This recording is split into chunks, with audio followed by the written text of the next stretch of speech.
Welcome back to my channel. My name is Kayla. I am a part-time reseller, full-time mom. I sell on platforms like eBay, Poshmark, Mercari, Depop, and whatnot. Today we are going to go over what sold. It is Monday, April 27th. These are orders from late Friday afternoon, Saturday, and Sunday. Sunday was super slow. I got like one order overnight.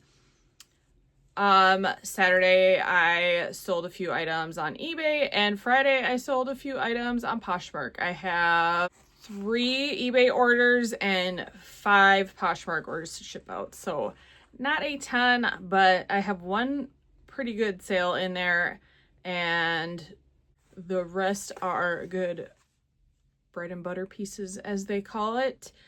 We are going to start with eBay. First, I sold these cool women's hiking shorts. These sold same day. I accepted an offer on eBay for $12. I almost am always willing to accept a decent offer. I would rather see it go out the door quickly than sit around and maybe make an extra few bucks on it. Then this vintage Montgomery Ward flannel. I have had this a little while. This sold for $35. And the highest price sale I had was this beautiful vintage Matson jewelry casket trinket box. This was in my grandmother's things. This I've had for, must have been a few weeks. I ran a sale on eBay, and this sold in a 30% off offer I sent out, and it sold for $105. This is definitely going to take me some time to pack up because I want to make sure it does not get broken in any way during transit. I'm not a huge fan of sending breakables, but when the profits are that good, I will definitely be happy to ship this out. I'd way rather ship clothing. It's way easier.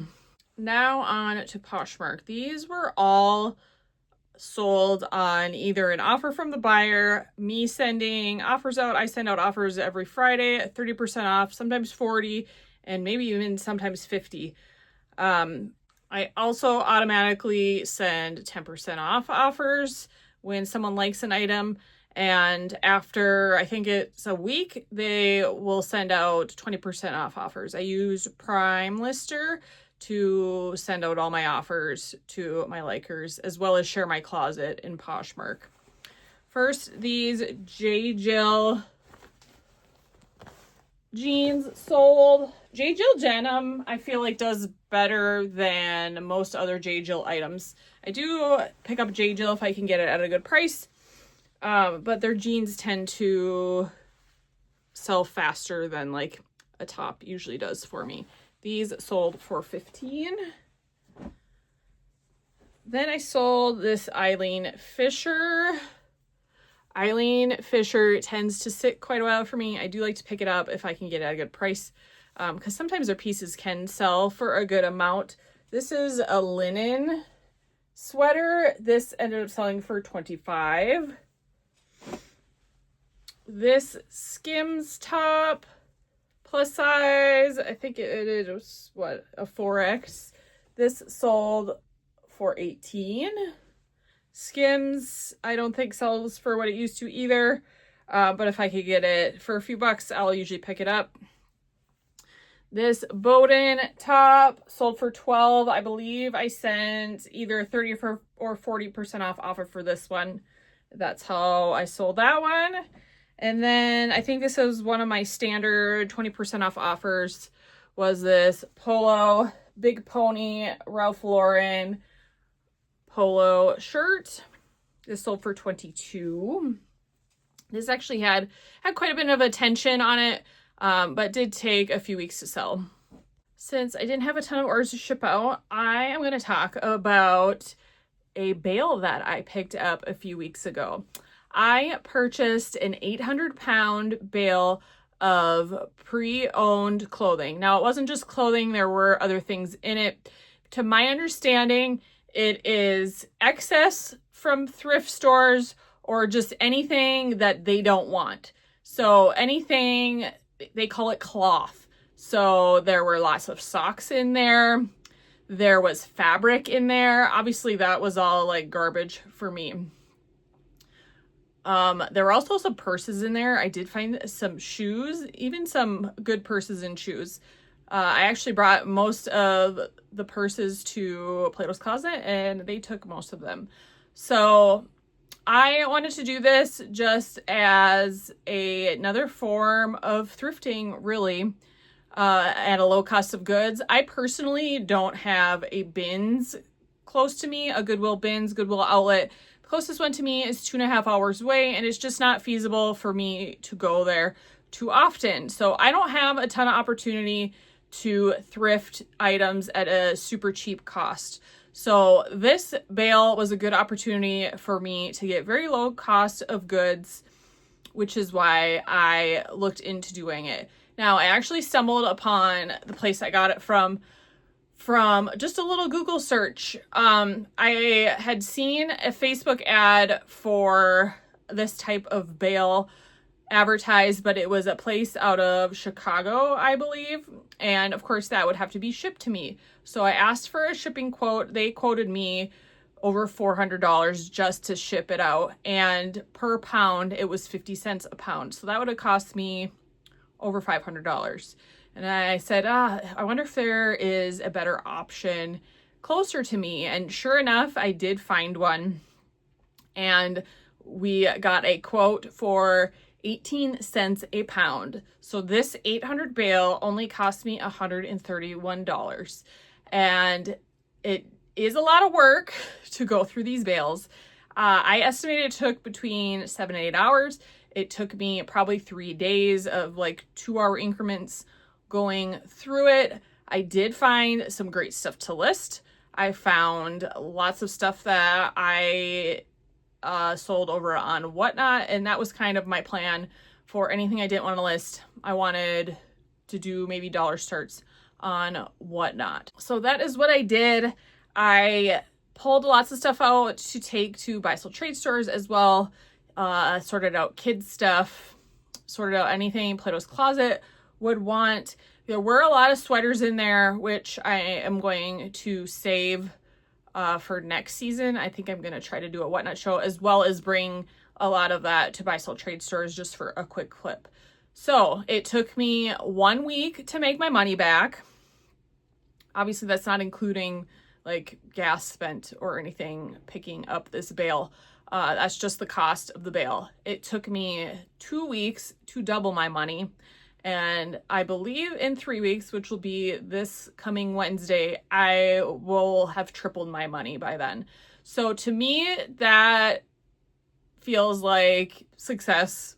I think that's successful. I have lots more inventory. I have lots that I listed. It also just gave me inventory to list these last couple weeks. I have done very little thrifting. I think my cost of goods this month is going to be really low because of this, which is really nice. Sure, there were things in there that maybe I probably wouldn't have picked up at a thrift store to list, but I got it at such a low cost of goods that I'm willing to flip it for a much lower price and list it at a lower price on these platforms or sell it for $1 on Whatnot. So if you ever want to check out my Whatnot shows, I always have it listed in the description down below. So that being said, I'm not going to share the place I got it from just because I think this is a newer thing that this place is doing. I don't want to like overwhelm them and have a bunch of people reach out to them. So, and I personally recommend that you find a place local to you that will either deliver it to you at a low cost or you're able to pick it up. So find something like this in your state. I'm in Minnesota. Just do a Google search. That's how I found it. And yeah, if this is maybe an option for you, check it out.